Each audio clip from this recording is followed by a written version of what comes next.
when we ask teenagers, 12 to 15-year-olds, are you interested in news? Around 6 in 10 of them say that they are, but they are getting their news primarily from their social media channels.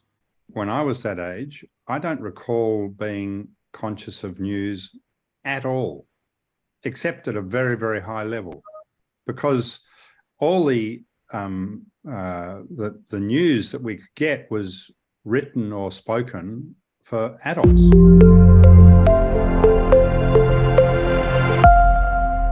For the first time in 2021, BBC television was knocked off the top spot. So the top spot was Instagram, very closely followed by YouTube and TikTok, with BBC television news in 4th place. And so, that tells you where they're getting to, what type of services they're getting. But when we ask them about their trust in news, they actually generally have a pretty healthy skepticism about news that comes to them through social media. So about and what age group is that?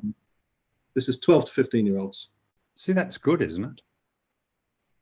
Yeah, I think it is good. They recognize news brands, talk about the BBC, for example, as being authoritative sources of trustworthy news, but they don't tend to seek them out. So we only have 8% of this 12 to 15-year-old age group that say that they use BBC's online news services, whether it's the website or an app. So they are getting their news through their social feeds, some of which may be BBC, but they are not actively choosing that. But isn't that room for optimism? Because if these kids are becoming literate with news at an early age, where the previous generations weren't, then by the time they reach young adulthood, they're actually their skepticism is going to turn into understanding how to be accurately informed.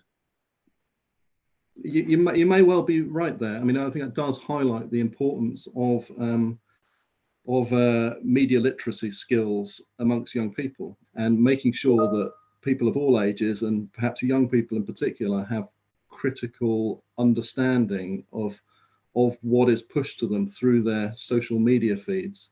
So coming back then to trust in journalism, do you think that because young people are becoming internet literate at a much earlier age, that they will actually lead the increase in trust in journalism? In other words, they will learn to read trustworthy journalism, and therefore journalists will become trustworthy. It'll be demand-led trustworthiness. Yeah, that is a really interesting question, because there's different ways of looking at it. I mean, I think that when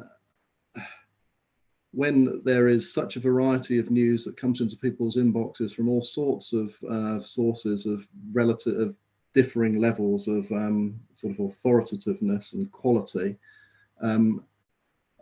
then you get a lower trust overall in news, and that's what we see. And I want to say that teenagers don't have high levels of trust in the news that's fed to them through their social media. The question is, can they then recognize what is trustworthy from what is not, or is this sort of skepticism that they have, does that sort of expand into what we would call sort of professional, well-established news brands? And that's an open question.